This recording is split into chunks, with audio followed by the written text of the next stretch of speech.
Hey guys, and welcome to the Pint-Sized Podcast.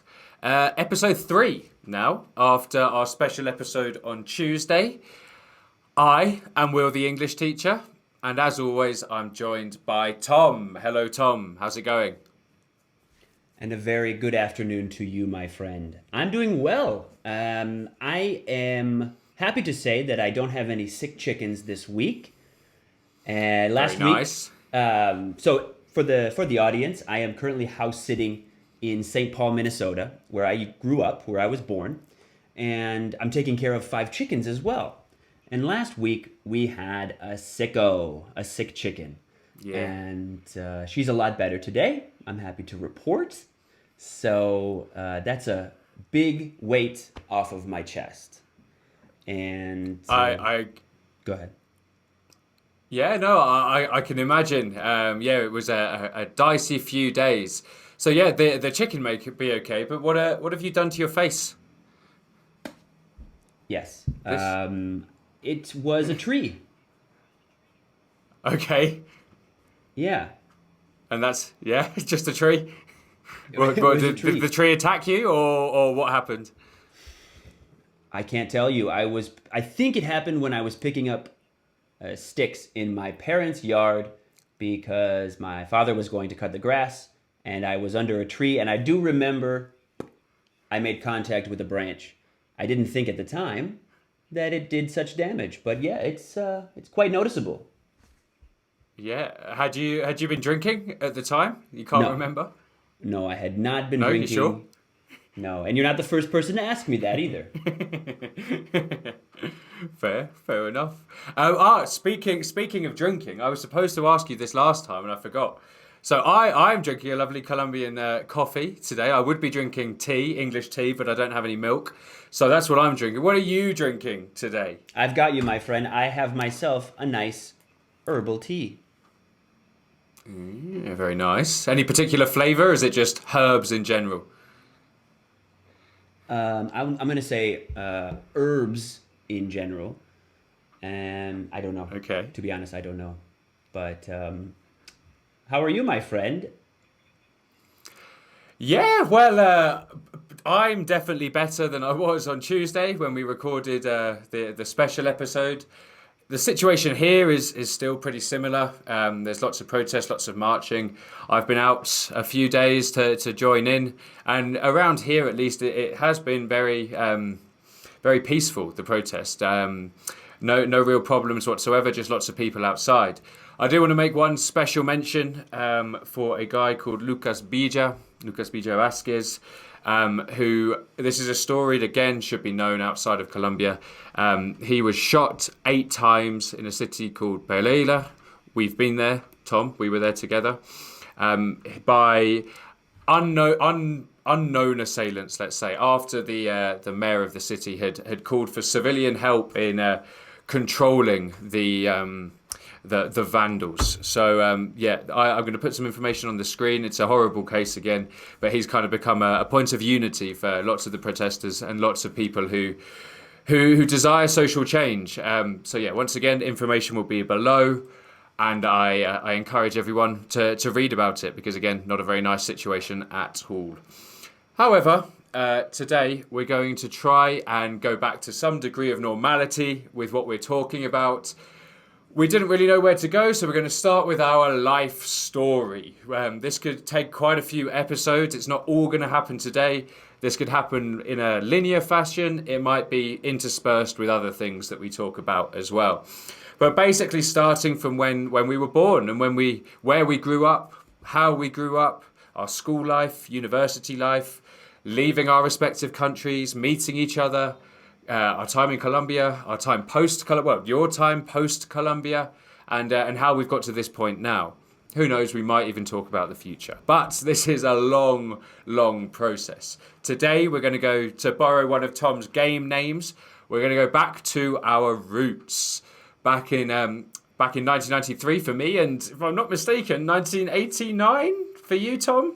Why don't you tell us about it? Where did you grow up, and what was it like?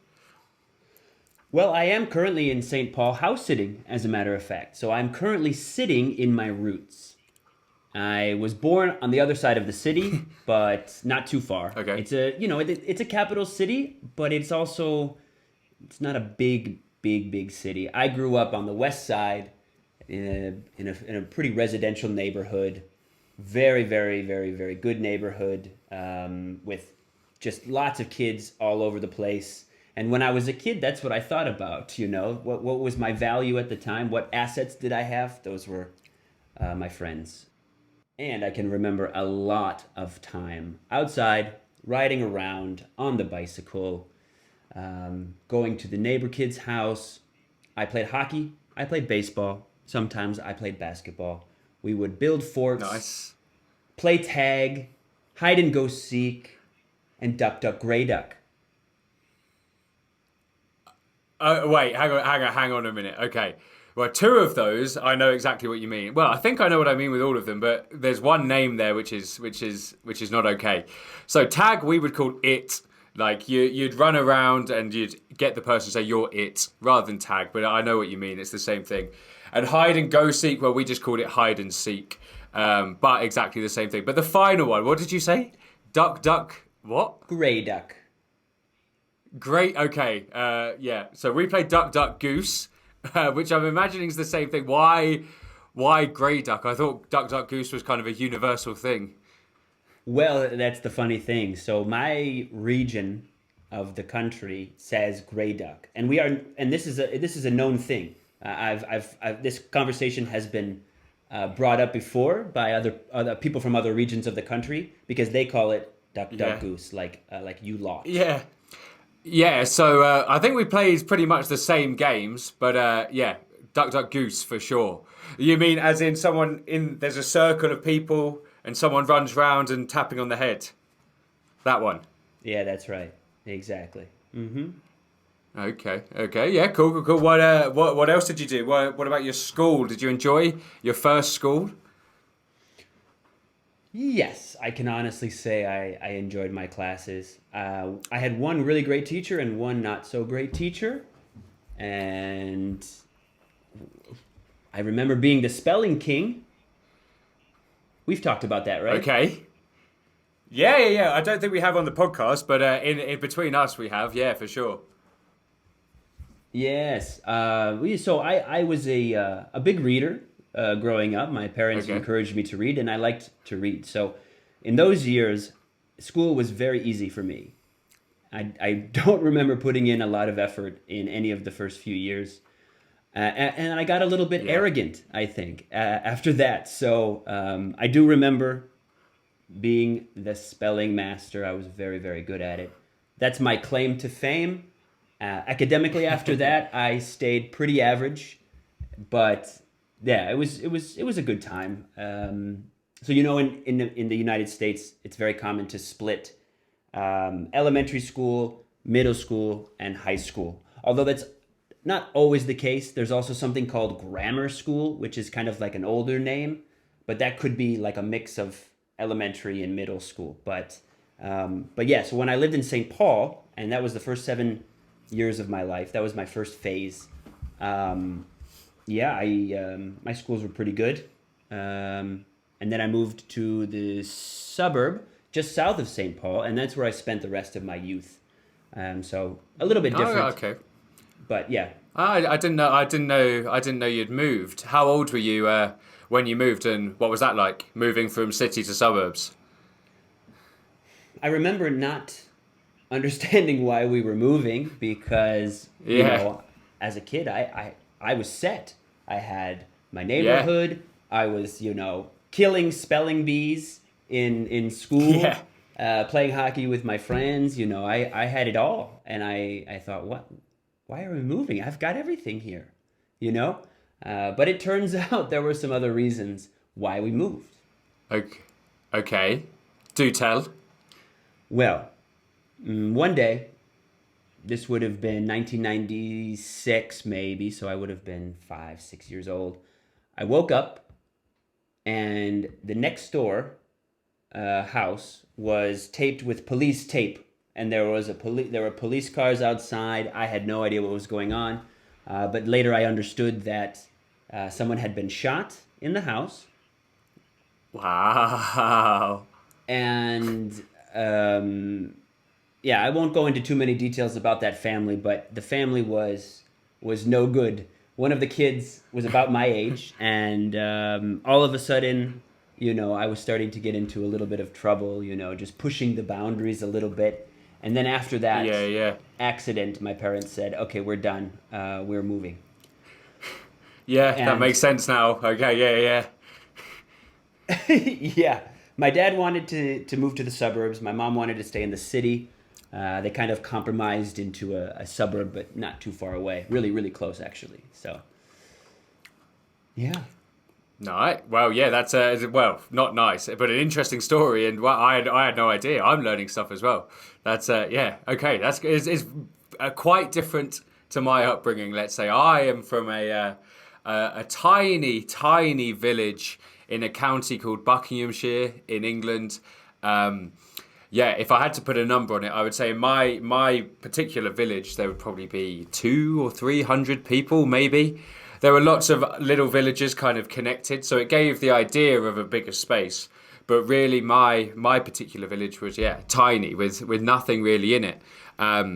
What did we have? There were pubs, there were churches, there was the cricket pitch and common land, but most of it was open space, fields, woods, which as a child it was perfect, really. Running around, like you said, out on bikes, playing games, inventing games, and just really having to be home before dinner, which was a nice way to go up.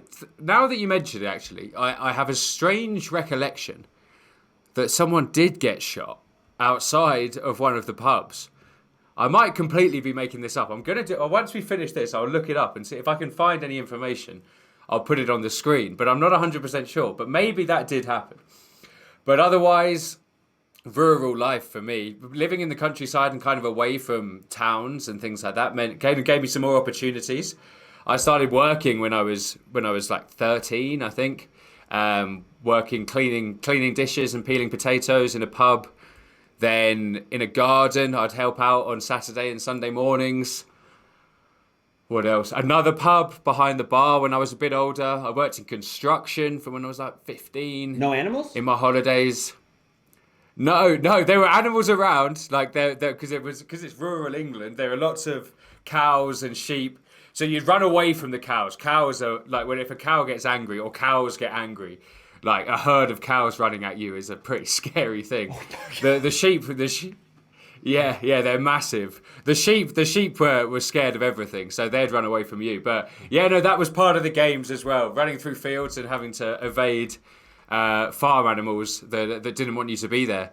But no, yeah, just standard rural growing up, I guess. The one thing that maybe was a bit of a downside was when you get a little bit older, to like 16 or so, and you want to start doing stuff, and you're quite far away from your friends. That was then having to learn to drive very early because you're relying on your parents. But yeah, no, in general, I'm very grateful for where I grew up. It was a nice place to be. And yeah, village schools as well, which were interesting. Yeah, any good memories from your primary school? Primary school. Wow, that's a long time ago. It's similar. We had single teachers all the way through for everything. I can remember that some of the school trips we went to. Where did we go? We went to the Isle of Wight. I think that's a very common. Have you ever heard of the Isle of Wight? I have. And so it's a tiny island right at the south of England. I think the ferry's maybe 45 minutes or an hour. There's a couple of music festivals there, so I've been there again since. But we went there as a year group. That was pretty fun, I think. I can remember being with my friends and messing around in the hotel, which was fun. Went to Shropshire to do some adventure stuff, which is another county further in the north of England. But in general, no. From primary school, not that much. Secondary school start to have lots of memories. So secondary school for us is year 7 to year 11 or 13 if you did the whole thing. And that starts when you're about 11 years old. And my first year of secondary school, this is also going to be a bit of a theme going through some of my life stories, is me smashing my head and my face into things, or having things smash into my head and face. And this is the first time that I smashed my head. I was playing cricket. I used to play cricket quite a lot as well as football, and we were doing training inside. And it was right at the end of the training session. I had gone to organise my bag to get ready to go, and someone came in and bowled a ball, and the guy batting. Do you know? I think you do know what cricket is, but it's similar to baseball. If anyone has doesn't know the difference, and someone's hit this ball, and so I've just heard, and I've turned my head to have a look, and as I'm turning my head, bang into the side of my head. That was 3 days in hospital. Luckily, no operation, but I still have a dent in the side of my head, kind of goes in like this. So if ever you see me and you want to touch my head, it's very weird. I do have to say so. But and also I'm not looking forward to when I lose all my hair, because my head's going to look, with everything else as well, my head's going to look terrible. But yeah, no, that was kind of how I started my secondary school life, fracturing my skull and yeah, no, relatively bad situation. I'll give it a 7 out of 10 in terms of danger. It could have been a lot worse, but yeah, no, that's my first memory really of secondary school. Actually, no, we've spoken about this before, and you can tell this story. I know you have also got a probably a more dangerous story, a near-death experience, some may say. Do you want to tell us about that?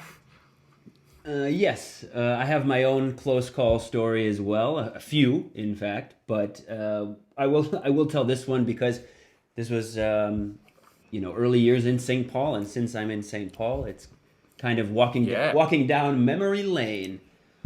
Yeah. Well, so this was probably, I don't know, I was 4.5, 5 years old. I think it was summertime, and my sister and I and some of the neighbor kids are hanging outside. Now, it was the same house as those wild neighbors that had, the incident. This was before them. So there were two boys who lived there, and we played with them from time to time. And one day we were all playing, and like many times with kids go, there's some sort of, not bullying, but like little meanness. They told me, "Oh, you're the young one. Get out of here. You can't play with us." And they went to play in the neighbor's car, like, I don't know, messing around, pretending to be in the car driving or something like that. I'm in my mum's car. Broom, broom. And instead of going to find something else to do, I said, no, I'm going to go into my mom's car and do the same thing.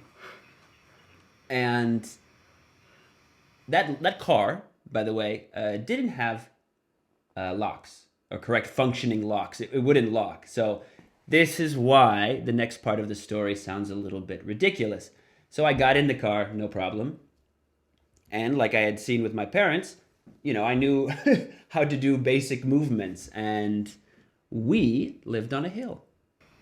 Pretty steep hill. Okay. Oh, I think, yeah. I know where this is going. Yeah. So, all I had to do was turn the wheel, undo the parking brake, and I started to roll.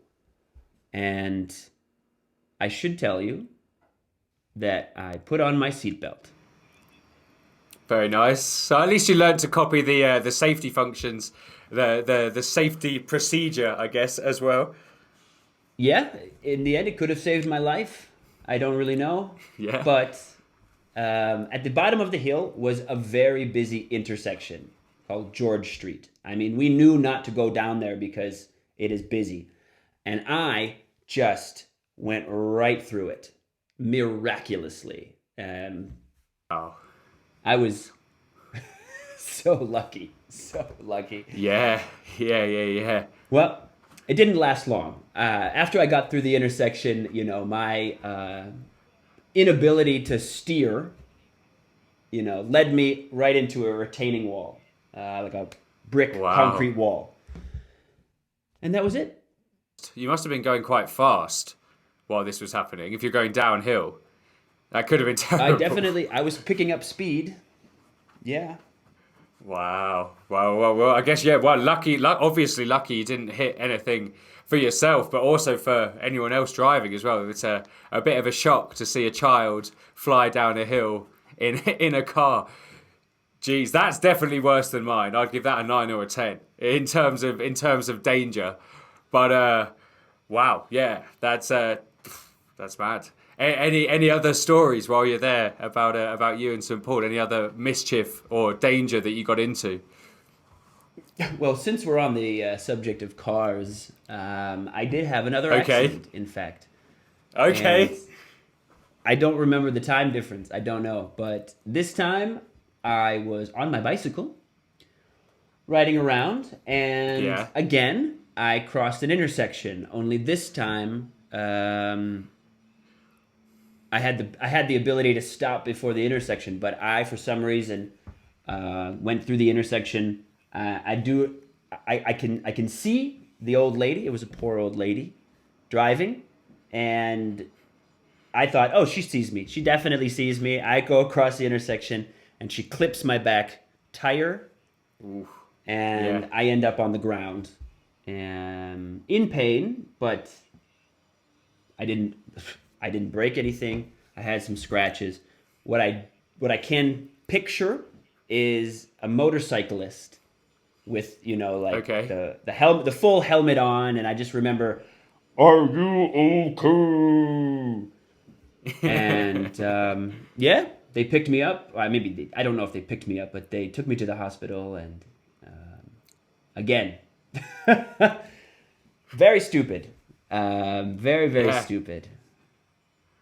Well, that's something similar. This wasn't from my time. I'll mention it because it does tie in, but it wasn't from my time when I was a child. This is from here in Bogota. I have this. I've shown you this before, Tom. I have this on my arm. This guy's going to focus. There we go. I have this on my arm. This is from this very similar thing. It was not my fault at all, and I will argue the point until my grave. I was coming home from work. I work in the centre of Bogota, and there are cycle paths all the way back to my house. So I was cycling along, trying to get home. It was about 6 p.m, so people wanted to get home, I guess, relatively quickly. And I was going along the cycle path. There's a sign that says priority cyclists. So I was going along, happy as Larry, and then out of nowhere, a car pulled up beside me and just turned right and went straight over my front wheel, bent the front wheel, and I went straight over the top of the bike and landed bang, arm, and then me onto the floor.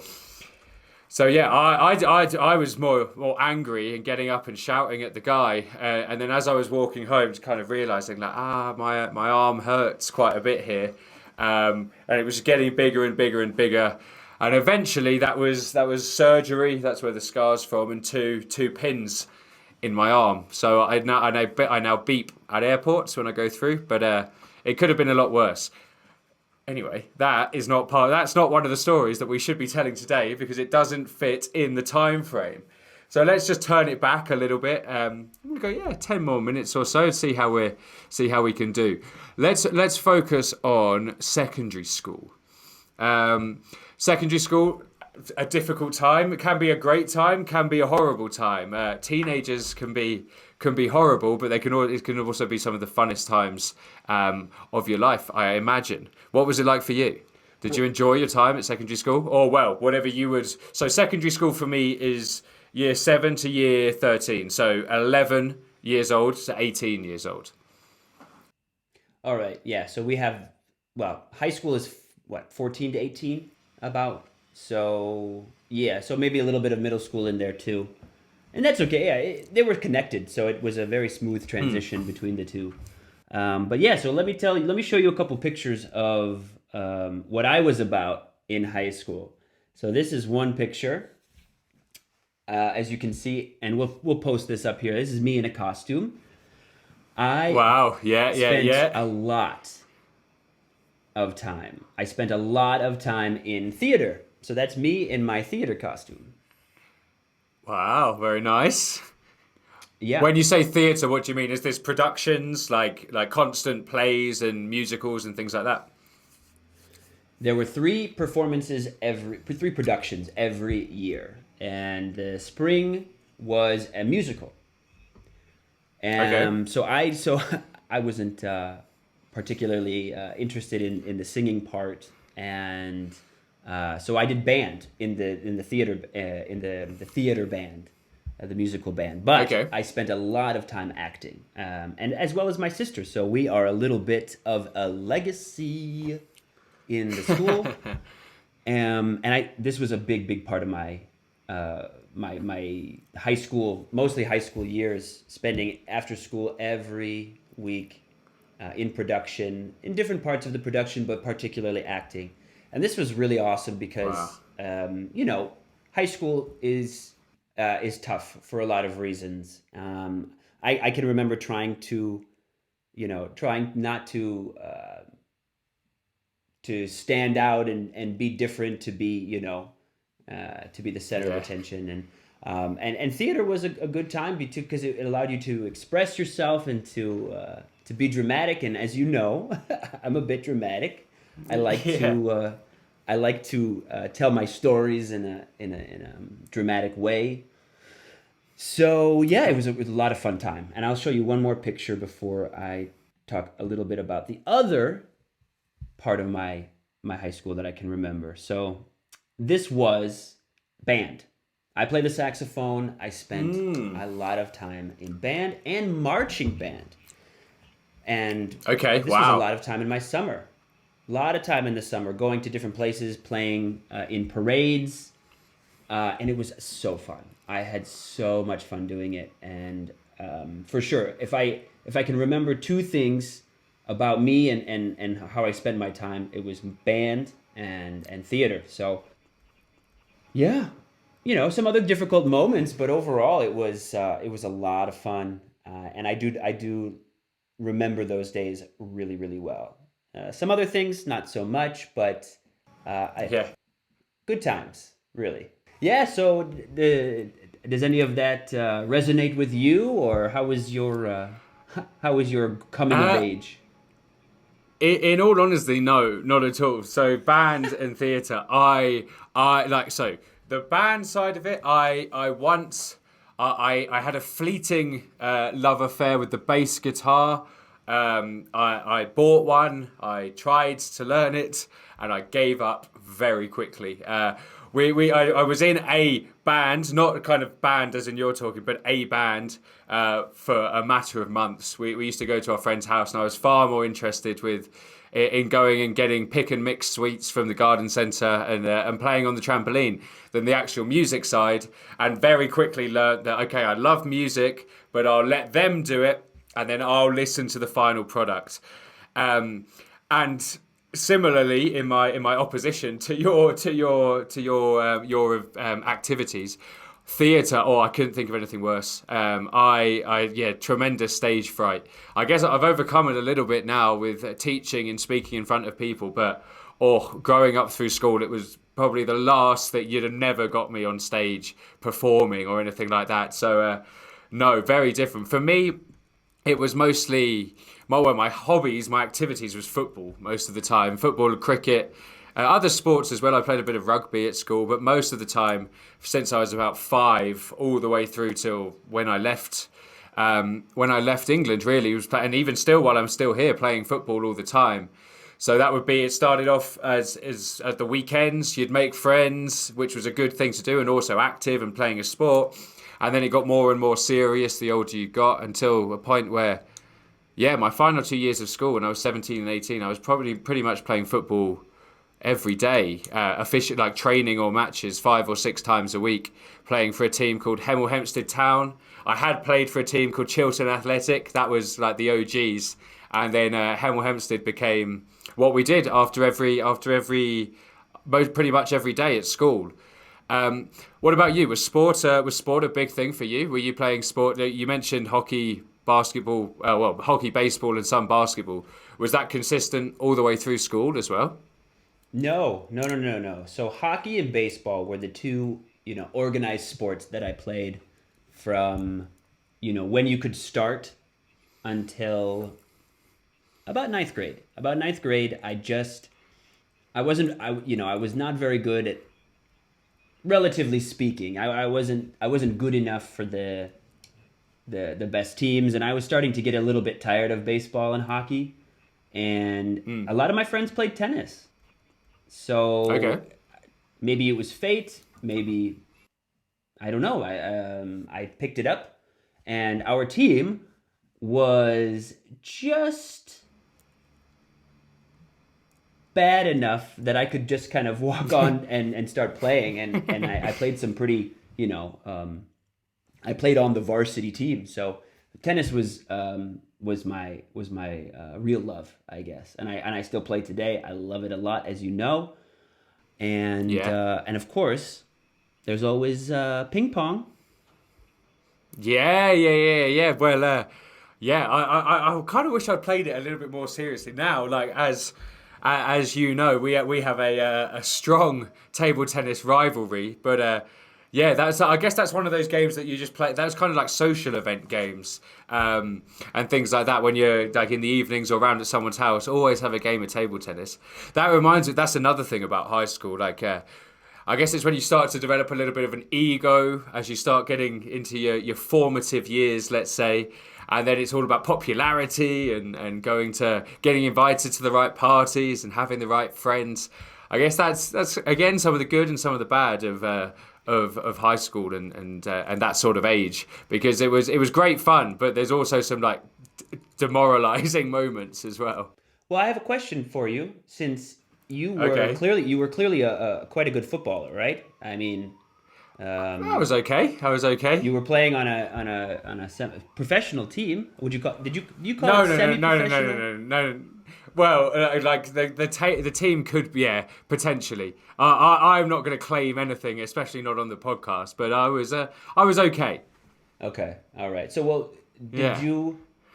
I imagine the like it. So, of course, we're talking about football, soccer, American football. These are the jocks. These are the proverbial popular kids. They tend to be revered. Because they're the athletes, they're the sports, and football is the biggest sport in England, I would imagine. So, did you have this kind of ego because you were on the team? Probably not because you're on the team, but it definitely kind of organised your friendship group. So like, especially within the people, the boys normally who played football. So when we went to secondary school, there was Chiltern Athletic, my football team. There was kind of a group of us who played there. Presswoods, the kind of like one of the biggest rivals, where a lot of my friends, who were some of my best friends from school, who are still my friends now, they played for this team. So you were kind of arriving at school in your little group already. So you had your primary school group, everyone who came from your first school to here. And also then for me, I had kind of my football group of people who played football together. So it was kind of a way in, kind of. So it was an automatic friendship group straight away. And then those football groups then came together to make kind of the football group.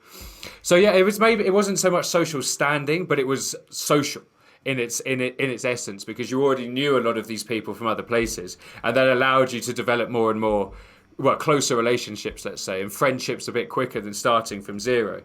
And also just the competitive nature. I'm still, as you know, when we play table tennis, still incredibly competitive. Don't like losing, and all of this has come through football and cricket from my formative years, for sure. So yeah, well, but there's always a stereotype, I guess, about schools in the States, that it's very like cliquey. Like there's the jocks, and then there's the emo. I'm thinking of Mean Girls now, but there's the jocks, the Mean Girls, the nerds, all of that. Is that a real thing? I have to say, my school was. It did feel particularly cliquey. Yeah, I mean, I guess it really depends. I had definitely different groups of friends that I associated with, and I mean, I did participate. I was the victim of a three-way call, like in Mean Girls. You know about that? Like in Mean Girls, yeah. Well, I've seen Mean Girls many a time. I'm not mad. I mean, I guess she just likes the attention. See, Gretch, I told you she's not mad at you. I can't believe you think I like attention. Okay, love ya. See you tomorrow. So I know what you mean, but that's never happened to me. What? Okay, well, let's finish the podcast off with this story. Tell us what happened.